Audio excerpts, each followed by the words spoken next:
Guys, कुछ दरवाजे ऐसे होते हैं जिसे कभी भी खोलना नहीं चाहिए क्योंकि उनके पीछे छुपे होते हैं कोई राज और कई बार एक श्राप। और आज की कहानी एक ऐसे ही डरावने दरवाजे के बारे में है जिसे खोलने के बाद कुछ दोस्तों की जिंदगी ही पलट गई। ये कहानी हमें भेजी है अर्पित ने, जो कि पुणे में रहते हैं। 2022 की बात है। अर्पित और उसके 3 दोस्त कुणाल, अनमोल और समीर लोनावला में ट्रिप मारने का प्लान करते हैं और रुकते हैं वहाँ के एक गेस्ट हाउस में। जब वो लोग ट्रिप पे जाने से पहले वहाँ रुकने की प्लेसेस देख रहे थे तो उन्होंने इस गेस्ट हाउस के जब फोटोज देखे थे तो उन्हें काफी कूल लगा था, उन्हें काफी अच्छा लगा था क्योंकि ये 100 साल से ये पुराना गेस्ट हाउस लग रहा था, मतलब ब्रिटिशर्स के जमाने का। और ये गेस्ट हाउस चारों तरफ पहाड़ से घिरा हुआ था। इसके अलावा पास ही में एक नदी भी बह रही थी। प्लान सिंपल था, थोड़ा ब्रेक लेना, थोड़ी सी मस्ती करना और उसके बाद वापस आ जाना। लेकिन हुआ कुछ बहुत ही ज्यादा डरावना जिसे आप आज की स्टोरी में जानोगे।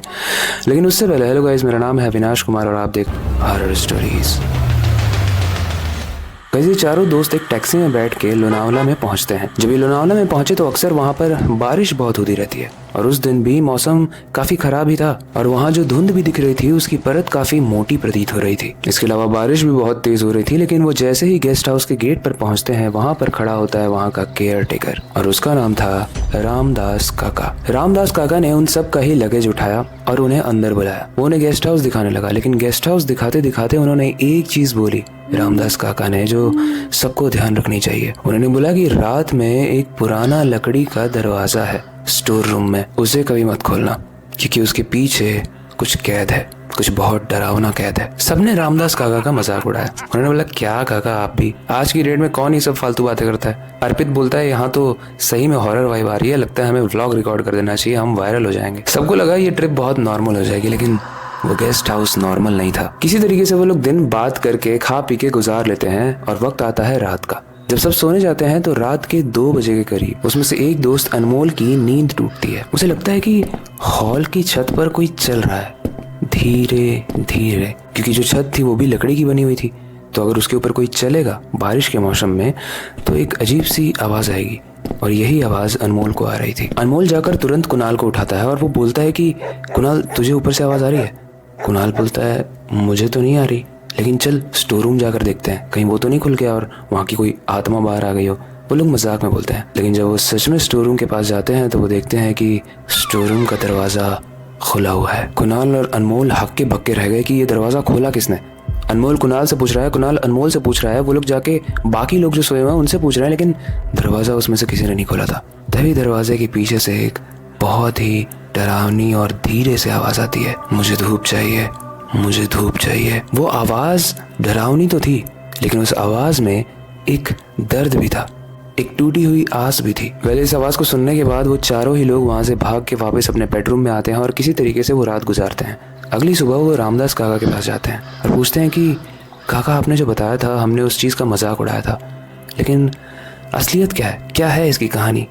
क्या है उसमें जो बहुत डरावना है? रामदास काका बताते हैं कि जो कहानी मैं तुम्हें बताने वाला हूँ वो तुम्हें अंदर तक हिला देगी। दरअसल ये घर, जैसा कि आप सब लोग जानते हो, ब्रिटिश के समय का बना हुआ है। यहाँ एक लड़की रहा करती थी जिसका नाम था एलिजा। वो एक सिंपल, प्यारी एंड बहुत ही टैलेंटेड लड़की थी। लेकिन एक दिन इसके ऊपर नजर पड़ती है एक ब्रिटिश ऑफिसर की जिसका नाम था एडवर्ड। एडवर्ड उसको दोस्ती के बहाने अपने गेस्ट हाउस में ले आता है। लेकिन एडवर्ड कोई नॉर्मल आदमी नहीं था, बल्कि वो एक दरिंदा था। उसने एलिजा को बुलाया और एलिजा को जूस पिलाते हुए उस जूस में उसने नशा मिला दिया। और जब एलिजा को होश आया तो एलिजा स्टोर रूम में बंद थी। उस दिन के बाद से हर रात एडवर्ड उस स्टोर रूम में जाता, उसे लॉक करता और एलिजा के साथ गलत काम करता। हर रात एलिजा बस चिल्लाती ही रहती, कोई है, मुझे बचाओ बचाओ। लेकिन एडवर्ड वापस बाहर निकलता और गेट को लॉक कर देता। एडवर्ड को डर था कि अगर मैं इसे खाना दूंगा तो कहीं ये ताकतवर होके गेट तोड़ के भाग न जाए, तो उसे खाना भी नहीं देता था। लेकिन ये गेस्ट हाउस शहर से इतना दूर था और इसके दरवाजे भी इतने मोटे थे कि किसी के कानों तक ये बात पहुंच ही नहीं पा रही थी। एलिजा रोज अपने उस स्टोर रूम के विंडो पर अपना सर मारती थी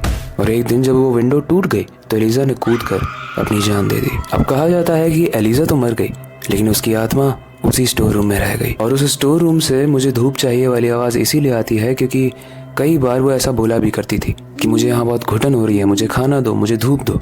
तो उसमें से काफी सारी चीजें आज भी उस स्टोर रूम से सुनाई देती हैं। गाइस, रामदास काका ने एक और चीज बताई थी कि इस कहानी में जो एलिजा है वो कोई बुरी आत्मा नहीं है, लेकिन वो उन लोगों को भी नहीं छोड़ती है जिन्होंने कभी ना कभी कहीं ना कहीं किसी ना किसी लड़की को प्रताड़ित किया हो। एंड गाइस, मैं आपको बता दूं कि अनमोल एंड समीर काफी ही बदतमीज लड़के थे। उन्होंने कॉलेज में भी लड़कियों को परेशान किया था, अपने ऑफिस में भी परेशान करते थे। लेकिन अब देखो कहानी में होता है क्या। वो दिन किसी तरीके से बीतता है और अब आती है उस घर में दूसरी रात। अनमोल की आंख वापस से टूटती है और उसे इस बार फिर से उस स्टोर रूम से आवाज आती है, मुझे खोल दे, मुझे धूप चाहिए, नहीं तो मैं तुझे खा जाऊंगी। अनमोल जब उठता है तो उसका तकिया पूरे तरीके से खून से भरा होता है, लेकिन जब वो अपने आप को दिखता है तो उसके ऊपर कोई खरोच भी नहीं थी। तो वो खून था किसका? सब लोग शॉक में हॉल में आते हैं और स्टोर रूम का दरवाजा फिर से खुला हुआ था। वो लोग आपस में काफी डिस्कशन कर रहे होते हैं और काफी देर तक ये डिस्कशन होती है, लेकिन बीच में ही अनमोल को आ जाती है सुस्सू। अनमोल वॉशरूम जाता है और उसके बाद अनमोल कभी नहीं आता है। उसके बाद जब वो लोग रामदास काका से पूछते हैं कि अनमोल गायब हो चुका है, तो रामदास काका बोलते हैं कि वो गायब नहीं हुआ है, बल्कि एलिजा का खेल शुरू हो गया है। आप लोग जितना जल्दी हो सके यहाँ से भाग जाओ। समीर बोलता है मैं अपने दोस्त को छोड़ के नहीं जाऊंगा, तुम लोगों को जाना है तो जाओ। समीर उस गेस्ट हाउस में रुकता है, हर जगह देखने लगता है और अनमोल को ढूंढते ढूंढते सुबह हो जाती है। लेकिन सिर्फ अब अनमोल ही गायब नहीं था, समीर भी गायब था। गाइस अब 4 दोस्तों से सिर्फ 2 दोस्त बचे थे, जो थे अर्पित और कुणाल। अर्पित और कुणाल जाके जब रामदास काका से पूछते हैं कि हमारे दोस्त चले गए, हम लोग तो इस ट्रिप को बहुत ही एंजॉय करने आए थे, लेकिन ये तो बहुत बुरा हो रहा है हमारे साथ, प्लीज़ हमारी मदद करिए। क्योंकि जब भी वो लोग उस गेस्ट हाउस में से जाने की कोशिश करते थे तो बाहर निकलते ही उन्हें मानो एक करंट सा लगता था। रामदास काका ऐसे में बोलते हैं कि मैं एक बाबा को जानता हूँ, मैं उन्हें बुला के लाता हूँ, तुम लोग यहीं पर वेट करो और मेक श्योर करना कि तुम लोग स्टोर रूम के दरवाजे को खोलो मत या उसके पास ही मत जाओ। रामदास काका एक बाबा को बुला के लाते हैं और वो बाबा बोलते हैं कि एलिजा की मुक्ति तभी हो सकती है जब उससे कोई अच्छे मन से माफ़ी मांगे, क्योंकि उसके साथ जीते जी भी बहुत बुरा हुआ और मरने के बाद भी बहुत लोग उसका मजाक उड़ाते हैं, उसकी कहानी का मजाक उड़ाते हैं। लेकिन एक शर्त थी, हाथ में काला नीम, सिंदूर और एक माला होनी चाहिए जो हड्डियों से बनी हो।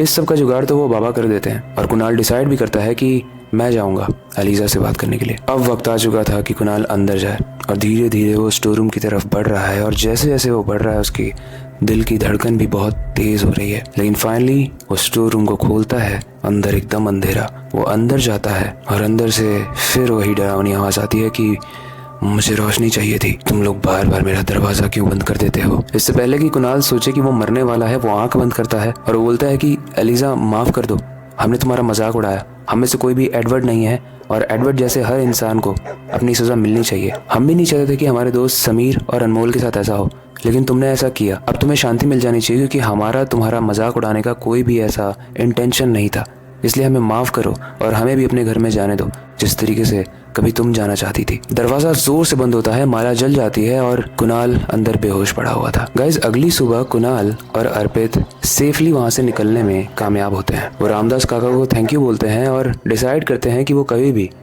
लोनावला के इस गेस्ट हाउस में नहीं आएंगे। रामदास काका उस गेस्ट हाउस के ओनर से बात करके उस गेस्ट हाउस को अब परमानेंटली बंद कर देते हैं। लेकिन माना जाता है कि आज भी एलिजा वहीं पे रहती है, वो इंतजार करती है किसी दरिंदे के आने का और जब वो ऐसा कोई दरिंदा आ जाता है तो उसे मार देती है, खा जाती है और ऐसा माना जाता है कि सबसे पहले वो इंसान का सर खाती है। वेल आई होप आपको आज की स्टोरी काफ़ी इंटरेस्टिंग एंड डरावनी लगी होगी। लेकिन मैं ये जानने में बहुत इंटरेस्टेड हूँ कि अगर आप किसी ऐसी गेस्ट हाउस में चले जाओ, आप अपने दोस्तों के साथ किसी ट्रिप पर जा रहे हो और ऐसा कोई गेस्ट हाउस मिल जाए जिसमें एक ऐसा ही डरावना स्टोर रूम हो, तो क्या आप उस स्टोर रूम को खोलोगे? यस और नो में अपने ओपिनियन को हमें ज़रूर बताना। बाकी वक्त आ चुका है हमेशा की तरह इस स्टोरी को एंड करने का और नई स्टोरी की शुरुआत करने का। लेकिन जाने से पहले मैं हमेशा की तरह एक ही चीज़ कहना चाहूँगा, अपनी क्यूरियोसिटी को डाय मत होने देना, नई चीज़ें सीखते रहना, अपने बेड के नीचे और खिड़की के बाहर ज़रूर देख लेना। मिलते हैं अगली वीडियो।